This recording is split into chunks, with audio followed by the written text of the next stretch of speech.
tight schedule. We start in 5 minutes.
Recording in progress.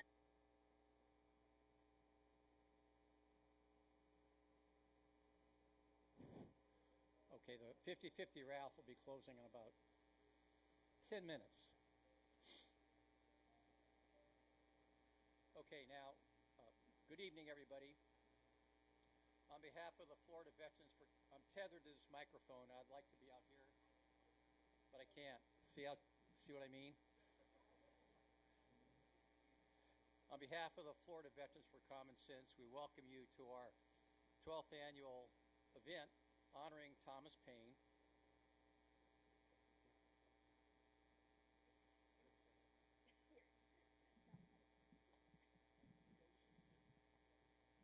Is that better? Whatever you say. Okay.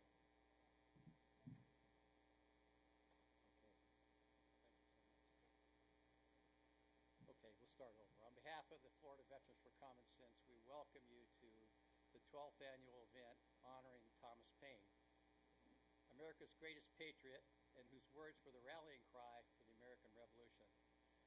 I'm Jeffrey Morris, and in a few minutes we'll be hearing from our Jamie Raskin.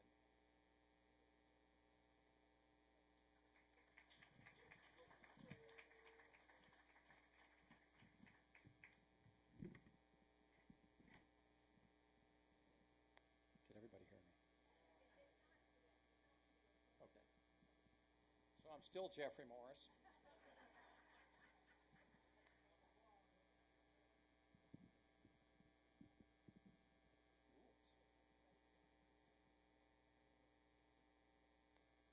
And he will be speaking. As you know, he was the manager for the Congress in the second impeachment of Donald Trump for his imprudence in attacking the Capitol. We have some people here tonight which I'd like to recognize. Where's Al Borowski? Al? I can't see him. Al is a member of our greatest generation, and he was an infantryman in World War II. He fought in the Battle of the Bulge. He was wounded 2 times. And may I just say it this way, when you wake up in the morning and your water heater is broken and you complain, you should think of people like Al, who spent 12 months in the field carrying an 80-pound rucksack when it was 11 degrees. Rained on him, snowed, no breaks. So be thankful for guys like Al, and let's give him a hand.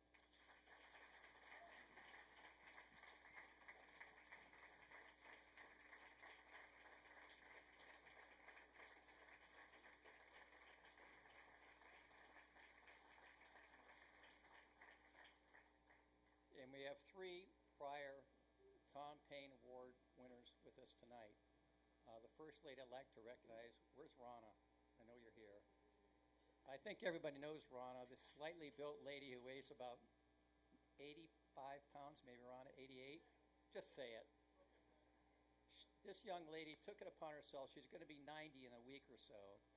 But about 8 or 9 years ago, maybe 10, she literally walked from, I looked it up today, it's 328 miles from Sarasota to Tallahassee, protesting the Citizens United Award, which is decision, which, as you well know, was the decision which said that corporations and special interest groups could give as much money as they wanted to political parties in elections. And Rana, yours truly bet against her. I'm the first guy to admit it. But God bless her, she did it. And Rana, we'd like to acknowledge you. And Rana also attends every school board meeting, and she's now involved with SOS, which is Save Our Schools, if that's possible after what's happened in our county. But she's still in there fighting. So Rana, we want to acknowledge you for that, okay?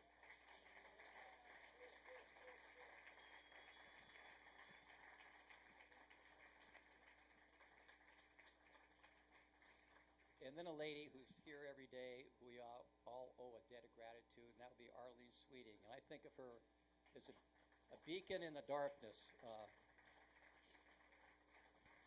Arlene started Fogartyville approximately 20 years ago. In the Fogartyville community, as you well know, all of you come here on a regular basis, I've recognized the faces, embraces inclusion, not exclusion, embraces acceptance and not condemnation, rejects intolerance, hatred, suppression of voting rights, and suppression of educational freedom, and encourages the free and exchange of ideas. And to you, where are you, Arlene? Okay, over there. Thank you so much from all of us.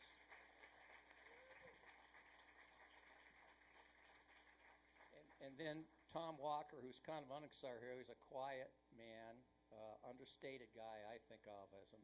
He's a former board member of WSLR. He's a co-host of the Peace and Justice Report. He's a leader of the Great Books Club, and he's involved in numerous projects where he's under the radar, but he is a man who stands for the betterment of his fellow man and his community. And thank you, Tom.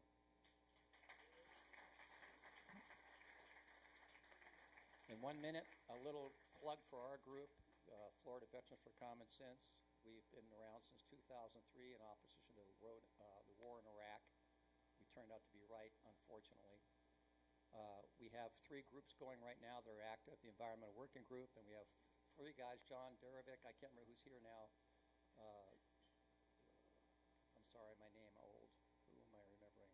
Jack Merriman, Gene Jones, and Cody Keller spoke before the DeSoto County Commission after waiting 10.5 hours to speak because the phosphate company wanted to mine on both sides of Horse Creek, which is a major tributary to the Peace River, which supplies water to 6 to 8 million people in Florida. And we've now, another little bit we're involved in is trees. We planted 10,000 trees in conjunction with the Sarasota Bay Rotary and the Solutions to Avoid Red Tide. Trees are your friends. They work 24 hours a day for the rest of your life. Sequester water, protect you from hurricanes, provide shade, and sequester carbon. And the last event was Stand Down, which we do, if you've all known about that, I think, if you've been around town for a while, where we help homeless and veterans and provide them with some decent food and support. Thank you. And that's it. Jeff,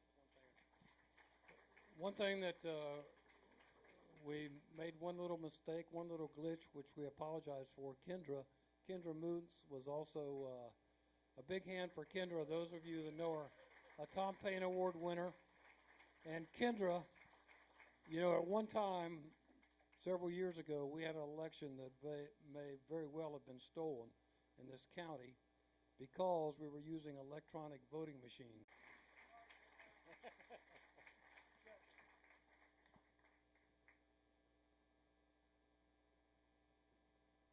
And now we're going to have a word from one of our board members, Dennis Plews. Where are you? Step up here quickly, please. We're running the schedule here. Dennis? Dennis doesn't move quickly.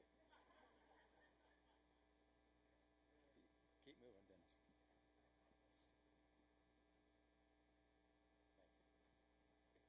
Thank you, my friend.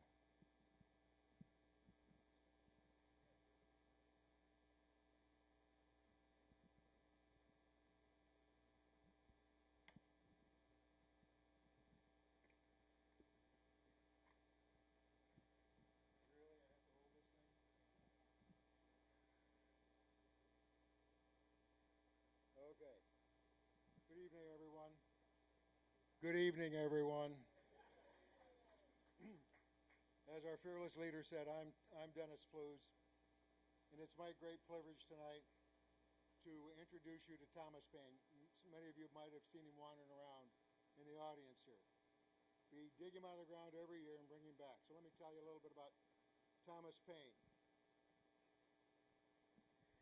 He was born in England on or about January 29th, 1734. He knocked around England for a while, got an education, child of the Enlightenment, and he came to the attention of Benjamin Franklin, and with Ben's help, came to the colonies in 1774. And he was a powerful personality, a voracious reader, and he was influenced by the Voltaire, Rousseau, John Locke, and Ben Franklin was one of his influencers. So Ben got a hold of him and brought him over here to the States, where he became intertwined with the other founding fathers. And during the Revolutionary War, he became a member of Washington's staff. And in 1776, we all remember that year, he wrote a little book, 47 pages long, entitled Common Sense. That's where we get our name, Florida Veterans for Common Sense, in honor of the work he did. Those 47 pages ridicule the English monarchy and laid a blueprint for representative democratic government. He also made a very convincing case for independence from England. Common Sense was the bestseller of the day and was read throughout the colonies. It became the battle cry for the citizens and convinced everybody we needed to go for independence. in that book, he raged against injustice and the privileges of the so-called elite, which were then denied to the common people. In addition to common sense, he wrote the Crisis Papers. Now remember, in 1776, we started a little brouhaha with the English. And he was on Washington's staff. And times were pretty tough back then. He wrote inspiring words that essentially won the war for the Revolutionary Army. He wrote words like, and these are commonly used today even, the sun never shined on a cause of greater worth, and we have it in our power to begin the world over. Again, he was a great story writer, but also as a member of Washington's staff, who was leading the then losing Revolutionary War Army, the Continental Army, they weren't doing that good. Matter of fact, they were losing just about every battle they had with the British. Matter of fact, in 1776, the British pushed them out of New York, across Pennsylvania and New Jersey, all the way across the Delaware River, where they had to camp out in the winter of 1776 in Valley Forge. As I'm sure you all remember, Valley Forge wasn't a great place back then. No running water, nothing but dirt and cold. The Army was underfed, underpaid. They didn't have enough ammunition. And their morale was very low. It's pretty tough times. The British were sitting across the Delaware waiting for the spring to come so they could come finish off those ragtag Revolutionary War guys.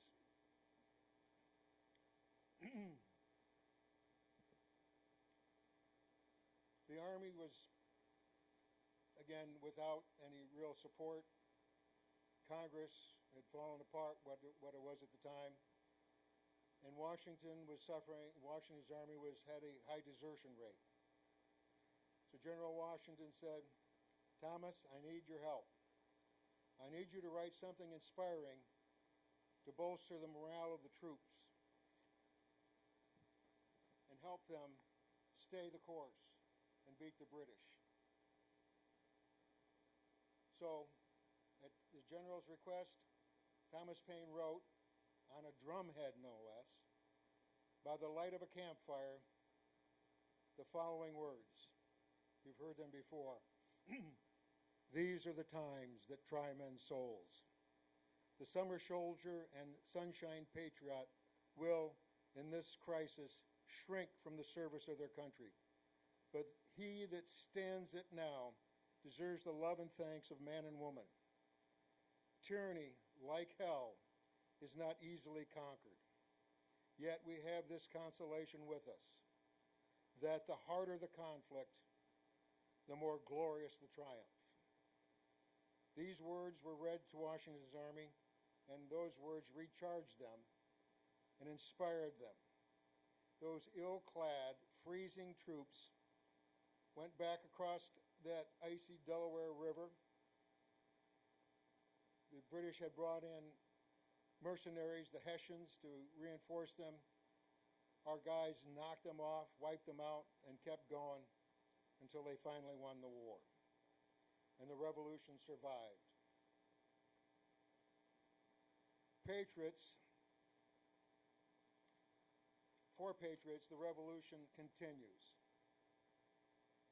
We still have it in our power to make the world over again, and that the cause of America is in great measure the cause of all mankind. And the sun never shined on a cause of greater worth. These are the words of Thomas Paine. He gave us our name. He named us the United States of America. He was the only founding father that did not own slaves. He advocated for women's suffrage. Let me hear a round of applause. Women's suffrage. The abolition of slavery, and the establishment of a Social Security program. He's given us a lot. we owe him our thanks, and we follow his lead. And now to give him a toast and to kick off his birthday celebration is another veteran, a member of the 82nd Airborne, an editor of the Sarasota Herald Tribune until his retirement, Airborne Ranger Eddie Robinette.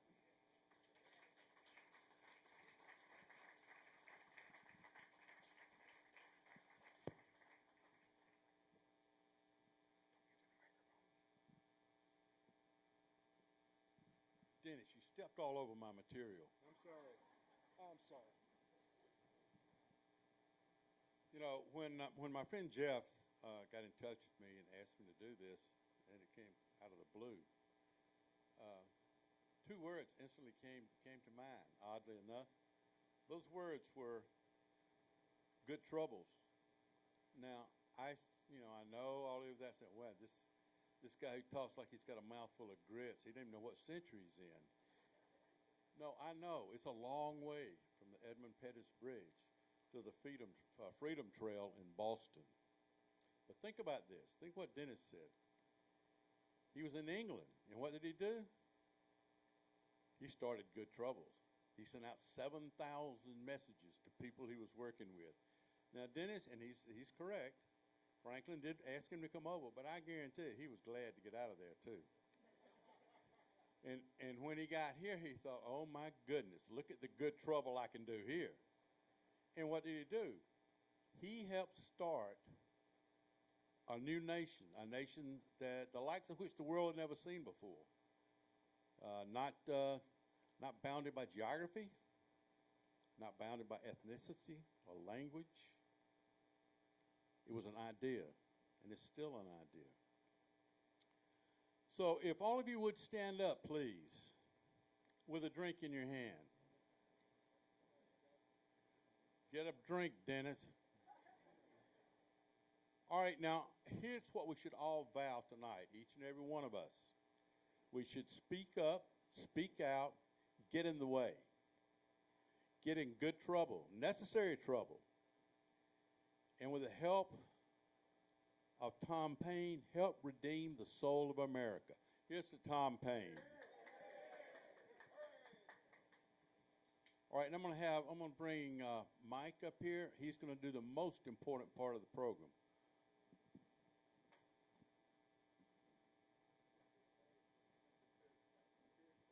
Well, I'm sorry about it. You got a beer? Well, just give it to me. I'll take care of it. Would you? Yeah, sure. Yeah, sure. Okay, yeah. Okay. All right. Good evening. It's my pleasure to introduce to you the Volunteer of the Year and present that award, which is a T-shirt of our veterans group, to that person. He is a scientist, a teacher, loyal friend of the environment, a soldier, and chief tree hole digger and tree planter. He has spent 3.5 years under the water as a submariner for the U.S. Navy, and from that experience got his love of water management, clean water, and water. He entered a 36-year. Jack Merriam, why don't you start working your way up here, please? He, for 36 years, advocated for the health of our local environment and ecology. He's been a membership. You can go on up, Jack. He has a membership in state resource agencies. He's consulted many of our various counties in the area on best environmental practices. He teaches classes on just about every aspect of the environment. He was the inspiration behind the Sarasota tree planting program. If you go out, take Weber almost to Beneva, there's about 3 long blocks of the most beautiful oak trees. Think Jack Merriam. He was heavily involved in the Celery Fields project, you know, the hill that's out there past the interstate. That has now become a nature trails and a great birding paradise. Bird watchers all over the place. He also he took all of his work experience and brought it to his volunteer days, which have been the last many years since his retirement. He's back at the celery fields. As Jeffrey mentioned, we planted the first microforest. Jack was there for the first hole we dug, the first tree. He's been there the whole time. He's now he's in charge of maintaining the forest with lawn, cutting the grasses that grow to using his weed whacker. And he is the chief officer because he keeps all that stuff in his garage.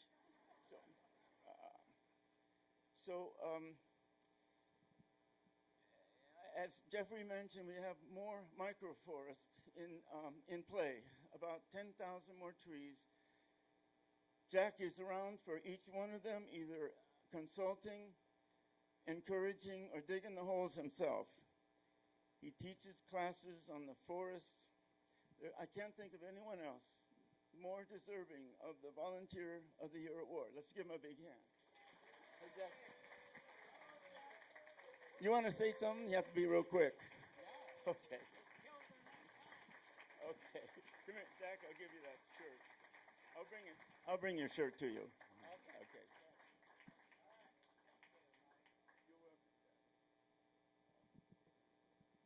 Jack. Who's coming?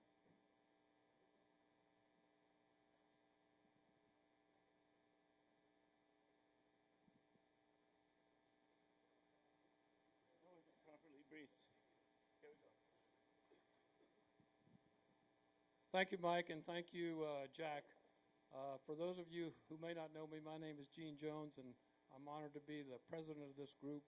And I'm particularly honored tonight to award our Tom Paine Award to someone very deserving, Representative Jamie Raskin, who represents the 8th District in Maryland.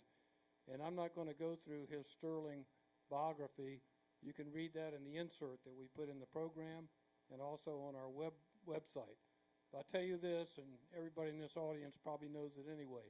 Every day, he works in the legacy of Tom Paine to make America better, to advance the promise of America, and he's fighting for us every day, and that's why he deserves this award. And so he sponsored legislation to show you the similarities with our group. He sponsored legislation to have a memorial to Thomas Paine in Washington, D.C. Thomas Paine is the only founder without a memorial, and he should be the biggest memorial. Representative Raskin sponsored legislation to get that memorial, and I'm happy to say, and we need a big applause on this one, President Biden has signed it into law.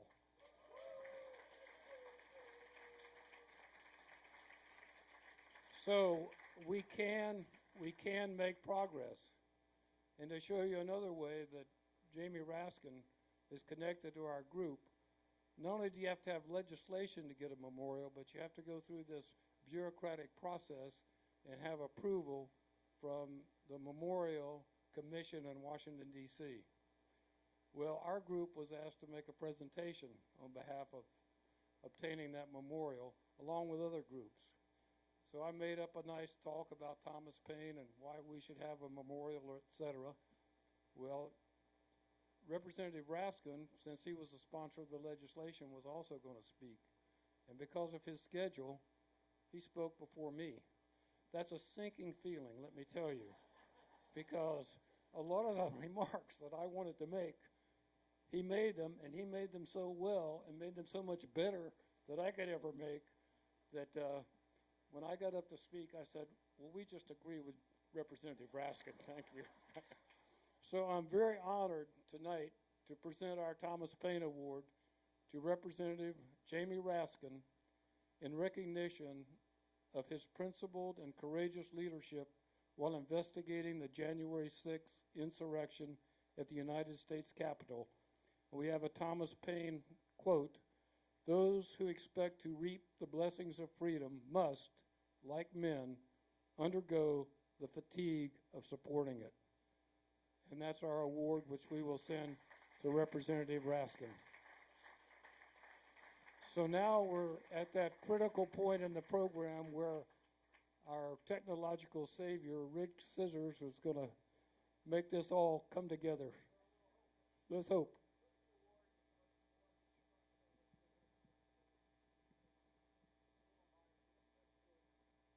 You're a good director, Rich.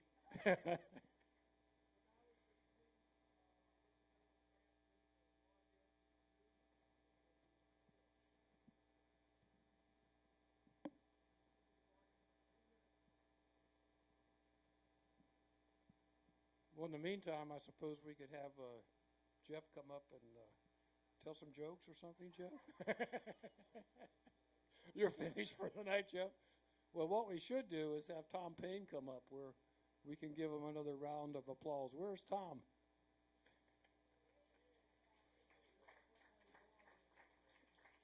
Dave Taylor does a lot of stuff for our group.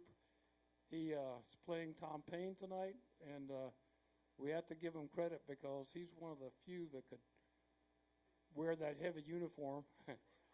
But Dave does a good job for us. He does our Veterans in Focus, which is a project where we work with veterans to help them learn photographic and video skills. So, Dave, why don't you come up and say a couple of words?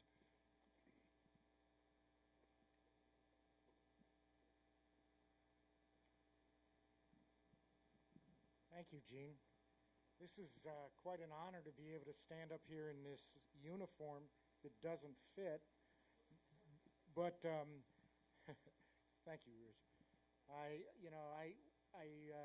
inherited this just a couple of days ago, and when I got the uniform, there was a real bulky, heavy thing, and I said, I can't wear all this, I'll die. And I found out that when I Googled how to wear this outfit, that we had a winter outfit and a summer outfit. So I said, the former gentleman, Kevin Conley, who was playing Thomas Paine in previous parties here, had been always wearing the winter one, and I said, not this year. I'm going to do the summer one, and it actually fit better. But I found myself in this position, and I was dreading it all day, and all of a sudden when I got here, my spirit lifted, and I really enjoyed walking around talking to everybody. And thank you all so much for engaging me. And it's an honor to be able to do this. So thank you. So while we're waiting for Representative Raskin to sign on, Kendra, there's some new things happening on the political front. Would you like to say a couple of words about that? Yes, you would. Where is she? Come on up, Kendra. Hasty signing in? Good.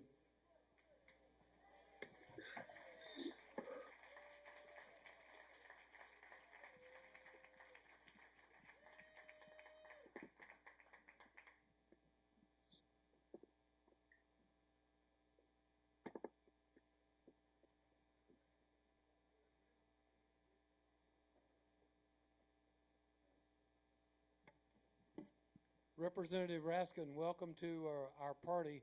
We just made a presentation to you before you signed on of our annual Tom Paine Award, and we're so proud to be able to do that. And what we said when we made that award was that you are fighting in the legacy of Tom Paine every day to fulfill the promise of America and make America the country that we can be. We don't have to stand back and fall into the hands of tyranny. And as Thomas Paine said, as you know very well, to maintain democracy, we have to keep working at it. We can't just stand by passively or it's going to slip between our fingers. So we really appreciate all the wonderful work that you do, and we're very honored to give you the Tom Paine Award. Man, well, look, first of all, do you guys really exist? I want to get this straight. Okay, you're in Florida. You're in the belly of the beast with Governor DeSantis and Mar-a-Lago. You are progressive veterans, and you're honoring Tom Paine, and you're giving me this award. Do I have this straight? Is that correct? Can someone confirm this is not a dream I'm having in the middle of chemotherapy here?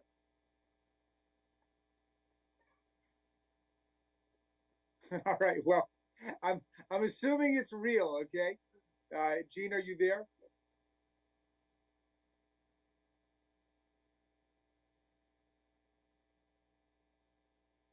Because at that point we thought you were going to pick that up, and the crowd was applauding so much that you probably couldn't hear them, though. No, I couldn't hear anybody. Hello. Let's give them applause. Come on. Let's hear some mean, noise. You guys are my salvation. You are my hope. The progressive Floridians for Tom Paine in the middle of the belly of the beast with all of the nonsense and disinformation and propaganda coming out of Mar-a-Lago and Governor DeSantis. I love you guys, and I'm thrilled. I'm honored to receive this award. I don't know that I deserve this award, but I will work every day of my life to deserve this award and to live up to the high ambitions of your amazing group. Well, will you just tell me, where are you meeting in the state right now? We're in Sarasota, which is just south of Tampa. All right. Well, have I won the right to give you guys a little speech right now? We were really like that. All right. I'm going to give you guys a little speech because we share this common passion in the great Tom Paine, who he was so far ahead of his time, you know, they couldn't even understand what he was talking about, you know. But Tom Paine's enemies are our enemies today. It's just that the means of their destruction have increased so much more with their wealth and their power and their money, with the internet, with propaganda.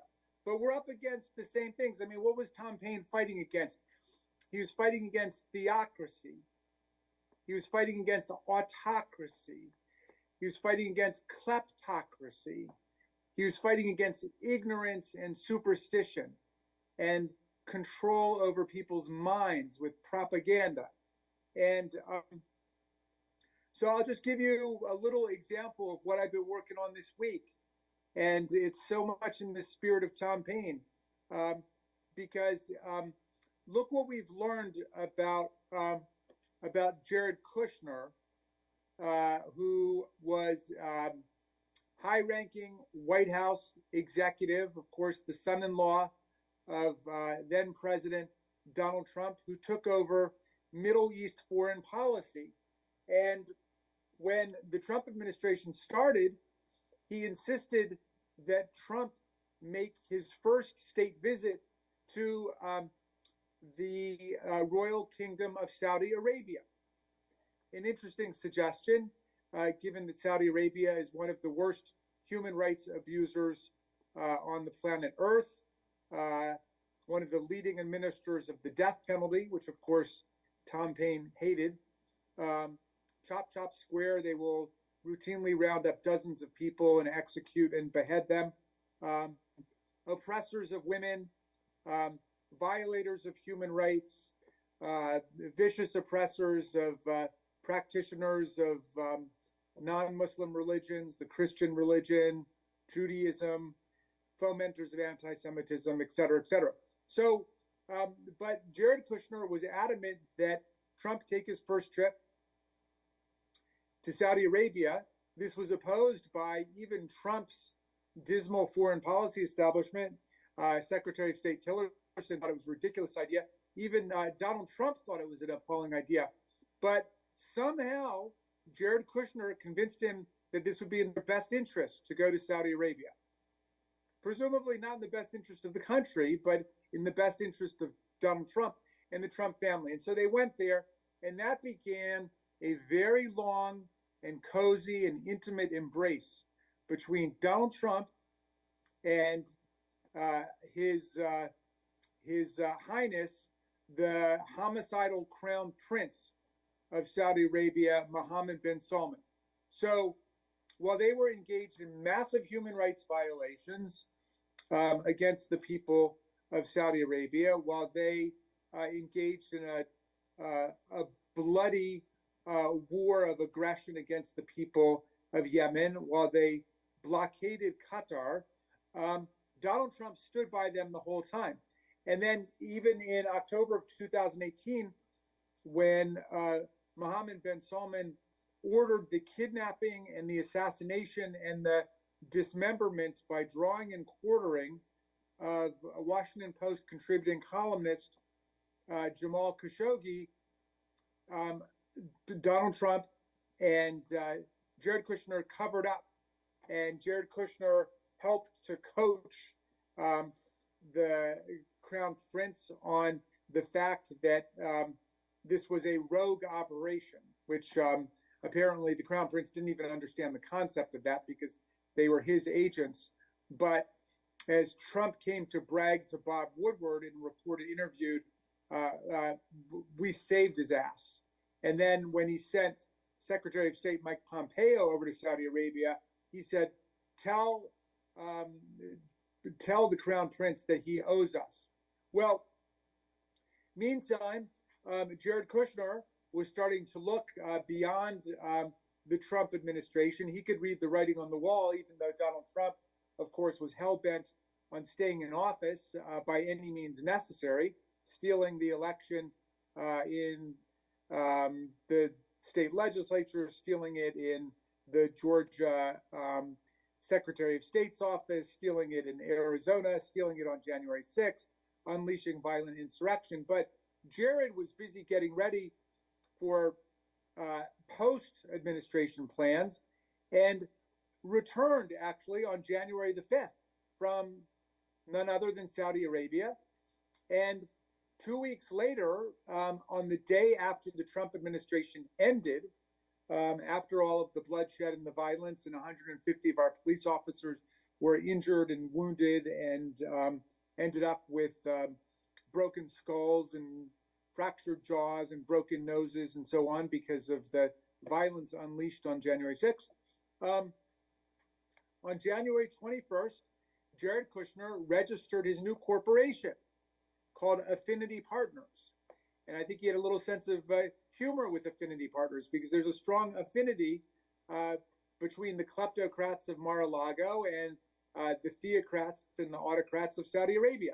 And he brought back from Saudi Arabia a $2 billion investment.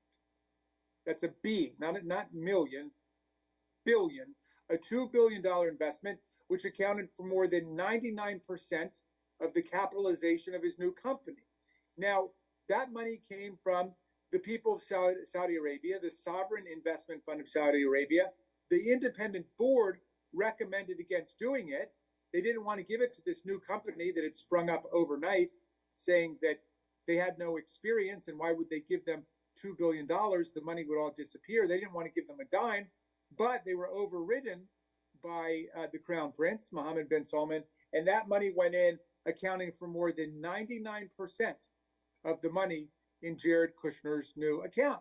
Now, it so happens that the framers of our Constitution had some ideas about this, and Tom Paine influenced them very heavily.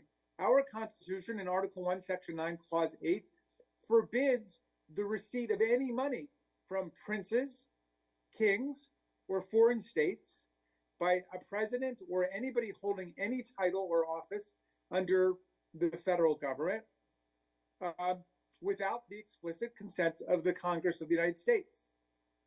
And yet he ends up bringing back $2 billion from the Prince of Saudi Arabia. Now, he could argue, oh, well, that was, a few days later after the administration was over. It wasn't an emolument, as if none of this was going on before. Well, that's what we're trying to find out in the Oversight Committee. He refuses to turn over any of the documents explaining what took place in this business transaction. But I want to say that the theocrats of Saudi Arabia, who are oppressing the people over there under strict Sharia Islamic law and oppressing the society under strict autocratic dictatorial conditions, are in league with the kleptocrats of America, and the same ones who are working with the theocrats here to strip American women of their rights and their freedom, and to violate the separation of church and state, and to fill everybody's heads with nonsense and propaganda and deception.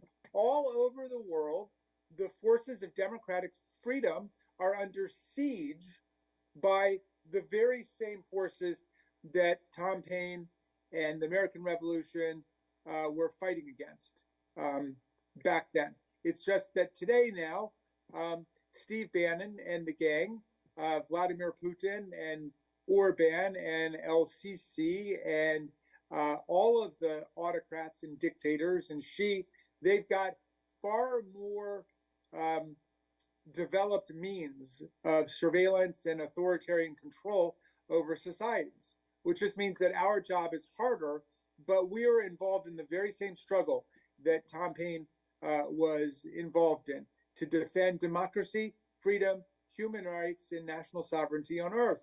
And that is a struggle that's taking place all over the world. It's taking place in Ukraine today against Vladimir Putin's filthy, bloody, imperialist invasion against the people of Ukraine, who are standing tough, defending their democracy and defending human rights and national sovereignty. It's taking place in Iran, where the women, under the slogan of Women, Life, Freedom, are standing up against the burqa and the oppression of that theocratic regime there. And it's got to be our role to recapture the spirit of democratic freedom and human rights that Tom Paine injected into the modern world. We've got to have common sense, and we've got to have an age of reason. And Tom Paine knew you couldn't have one without the other. You want to live in an age of reason, you need common sense. And if you want to have common sense, you got to live in an age of reason and not superstition and unreason and irrationality and propaganda, which is all a lot of the TV networks are filling people's heads with these days. So anyway, forgive me this little rant, and forgive my headscarf here. I have a touch of lymphoma, and I've been going through some chemo treatments, and I haven't slept too much in the last couple of days, but I've been looking forward to talking to the great Paine patriots of Florida and the great veterans down there. So I'll leave you with the words of our hero who told us the times have found us, and indeed they have. And this is our time to fight. And these are the times that try men and women's souls. The summer soldiers and the sunshine patriots are going to shrink at this moment from the service of their cause and their country. But everyone that stands with us now will win the love and the favor and the affection of every man and every woman for all time. Tyranny, like hell, is not easily conquered, but we have this saving consolation. The more difficult the struggle, the more glorious in the end will be our victory. Let's make that victory ours. And thank you for this award, which I will treasure. I hope you can hear the applause.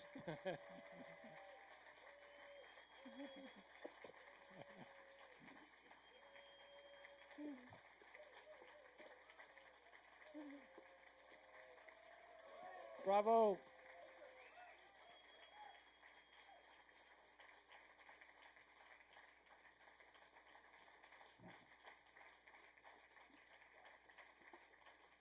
Thank you, everybody.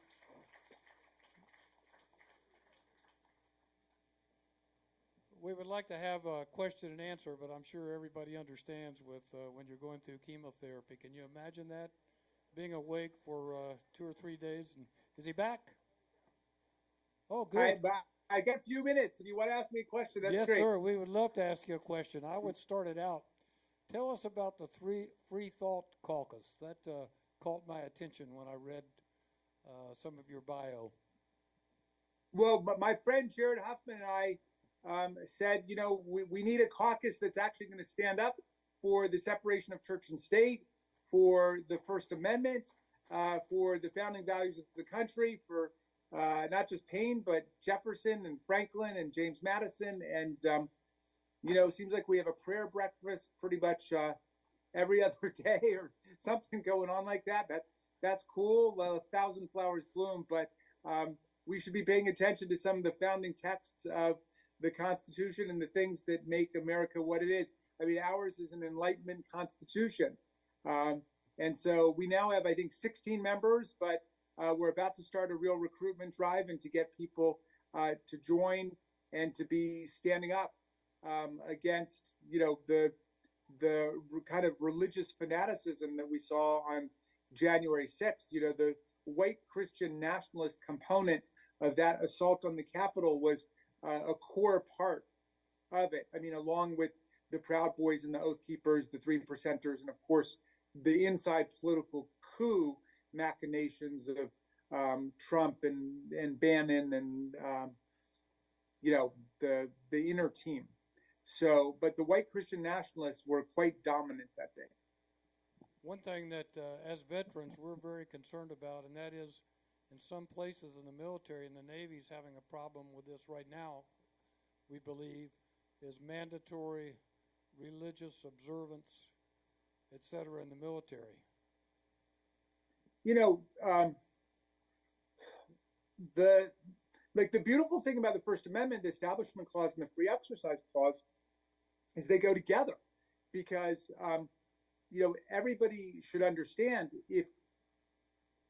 if we allow religion to be established, it's going to be taken over by one team, and so anybody who really believes in religious pluralism and free exercise, as I do, has got to be totally opposed to establishment of a religion, because what happens is one team gets in, and in Utah it might be Mormon, in New York it might be Protestant, in Texas it might be Southern Baptist, and they oppress the Mormons or the Catholics or whatever. But that's the history of religion, and so the framers understood that point, that you've got to try to, just the way that you're going to defend free thought and free thinking and people's right not to participate in religion is to participate, everybody's right to participate in whatever religious worship they want, against the establishment of an official state orthodoxy. Thank you very much for those comments. I know there's questions in the audience. Yes. Come to the microphone, because I can't hear you on Zoom, Clint. So come on up. Other people might be getting in line to save time.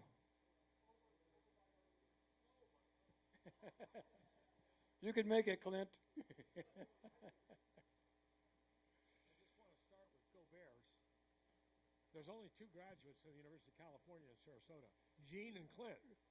Clint, stand real close to the microphone or they can't hear you on Zoom. Jeremy, a question that everyone has on their mind is, when will Donald Trump get indicted?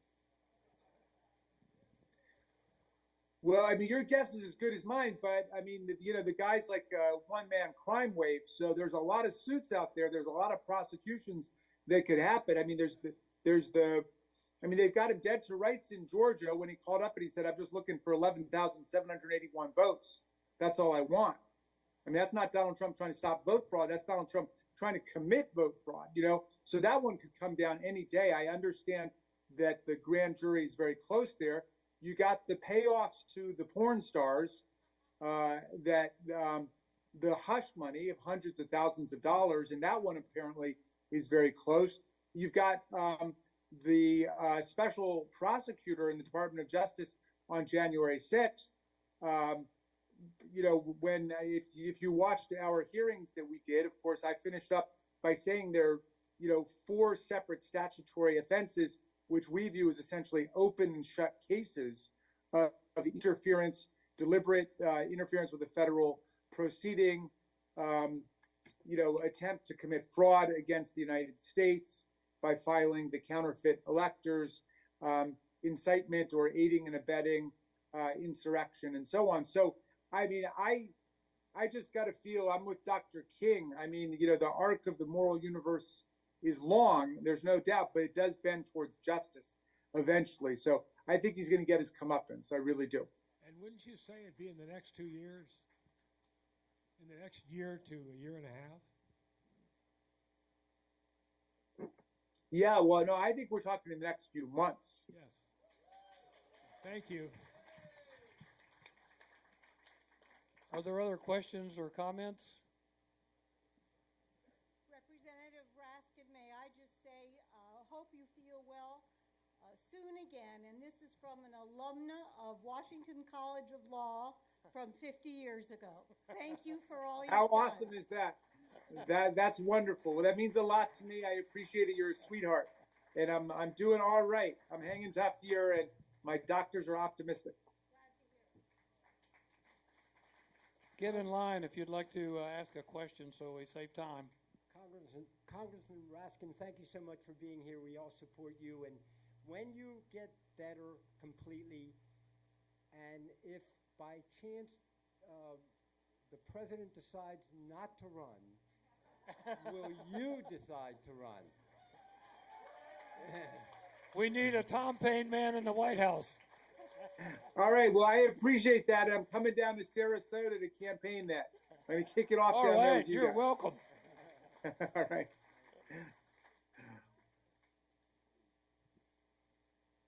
Hello. Am I good? Okay. Hello. My concern, I feel like ultimately things will end with Trump. But I'm very concerned about the movement here in Florida with DeSantis. DeSantis is using our tax money and the bully pulpit to bully everybody from Disney to the educators to the healthcare. He is systematically removing people in the healthcare systems on the boards and on the boards of education and putting in his henchmen. He's using our tax money to move immigrants that could easily produce the services, employment that we really desperately need in Florida. And he is destroying entire counties by controlling business in the most authoritarian of ways. Do you see any movement on, really figuring out, as Trump would call him, meatball DeSantis, what to do with this situation, or do you think he's ever going to produce much? Thank you. Well, no, I mean, thank you for that, very scrupulous accounting of what's going on down there. That sounds right to me. What we have is a new form of politics that's been unleashed in the GOP, unfortunately, by Trump. And it really is authoritarian bullying politics, just as you say. And it's not about creating anything. I mean, the year 2020 was extraordinary for a lot of reasons. One of them was it was the first time in modern history that a modern political party went to their convention, the Republicans went to their convention, and came back with no platform. They said, well, we have no platform, we have no program, which means their program is whatever Donald Trump says on any particular day. And politics has become for them just picking a target on a particular day and then beating up on whoever that scapegoat is. And it could be transgender people, it could be, Mexican immigrants, it could be whoever, but that's what politics is. It's not building anything, and this is why, I was so excited about Biden's State of the Union speech, because, yeah, he's getting older. Okay, great, big news. He's getting older, all right?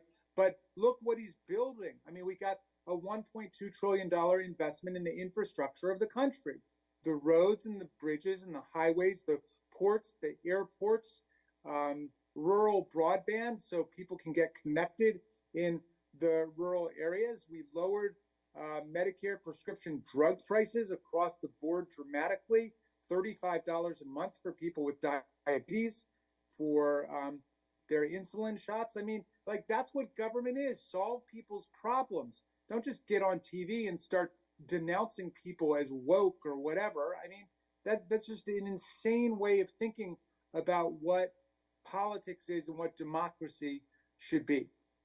And it's about mobilizing people's hatred and their contempt instead of mobilizing their optimism to build something better.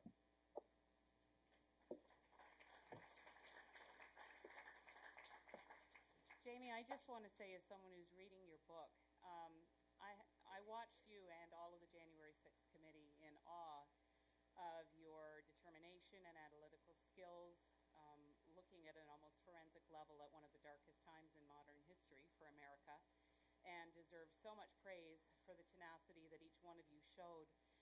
But reading your book takes it to a whole new level. I'm nothing less than inspired by your journey and your courage and your stoicism through your own challenges and emotionally tough times. And here you are even now, where so many with the health challenges that you face might just step back and say, I'm going to let someone else drive for a while. But honestly, I know this group is really inspired by you and your strength and your courage. And thank you for everything you're doing in Washington. Hear, hear. You're an absolute sweetheart. Thank you for reading my book.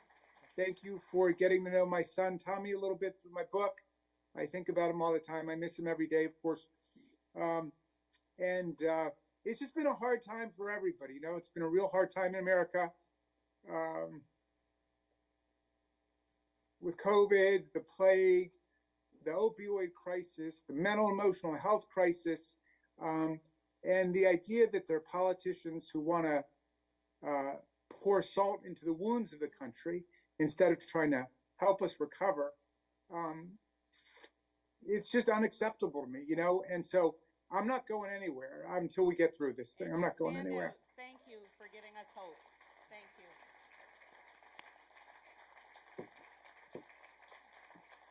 We certainly second that, and Representative Raskin, to switch gears just a little bit, what are the chances that the Republicans are going to not let us raise the debt limit and put us in an economic crisis?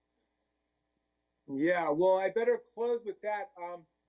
Well, look, they raised the debt limit 3 times under Donald Trump without batting, a lash. You know, they just raised it 3 times. Donald Trump, by the way, contributed in his administration 25% of all of the debt that the United States has accumulated since George Washington. Okay, 1/4 of our debt came from his administration alone, right? And now suddenly they want to use the debt limit to hold the whole government hostage. Why? Well, of course, they want to cut Medicare and Social Security, the essential programs of social solidarity, built through the New Deal and the Great Society that established that we're one country and that we're committed to each other. I mean, you got to read the end of Tom Paine's book, Common Sense, where he lays out a whole program for us taking care of each other in old age. Like, what the hell's wrong with that? I mean, how civilized is that? We send people off to war. We ask people to go risk their lives for the country. And then we can't say that we're going to make enough of a commitment to take care of people in old age. I mean, that doesn't make any sense. So, I think Paine really embodied the spirit of solidarity that a democratic society needs. But if this is not just some delirious dream of my chemo state, and you guys really exist, you guys are my heroes down there in Florida for doing what you do. And when I get through this, and I'm going to beat this, I'm going to come down there and see you in person. I want to meet all of you guys. Oh, okay. Thank you for having me. Thank you for accepting our award. You are an inspiration for all of us. Keep up the good fight. Get better. Thank you. Thank you, everybody.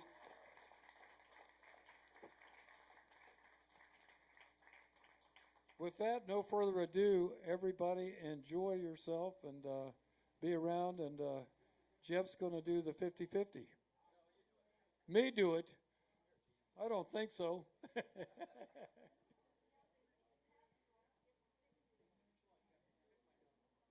Shall we take 10 minutes to sell a few more tickets? Yes? No? Oh, Doug, they're begging for it. So let's do it. Let's give them 10 minutes, Doug.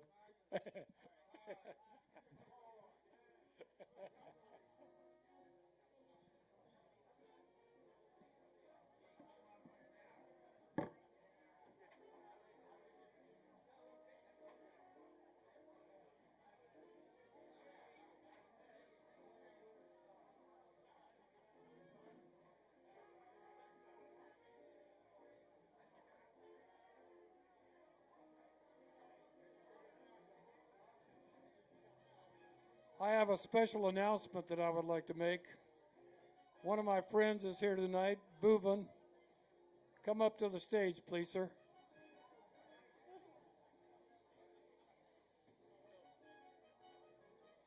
This is my friend Boovin Unhelker.